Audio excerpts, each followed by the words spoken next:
بسم اللہ الرحمن الرحیم۔ ادھر آنکھ بند ادھر جنت میں۔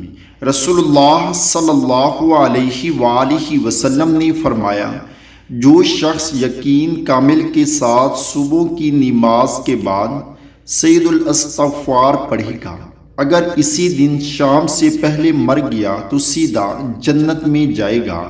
اسی طرح جو شخص یقین کامل کے ساتھ مغرب کی نماز کے بعد سید الاستغفار پڑھے گا، اگر اسی رات صبح سے پہلے مر گیا تو سیدھا جنت میں جائے گا۔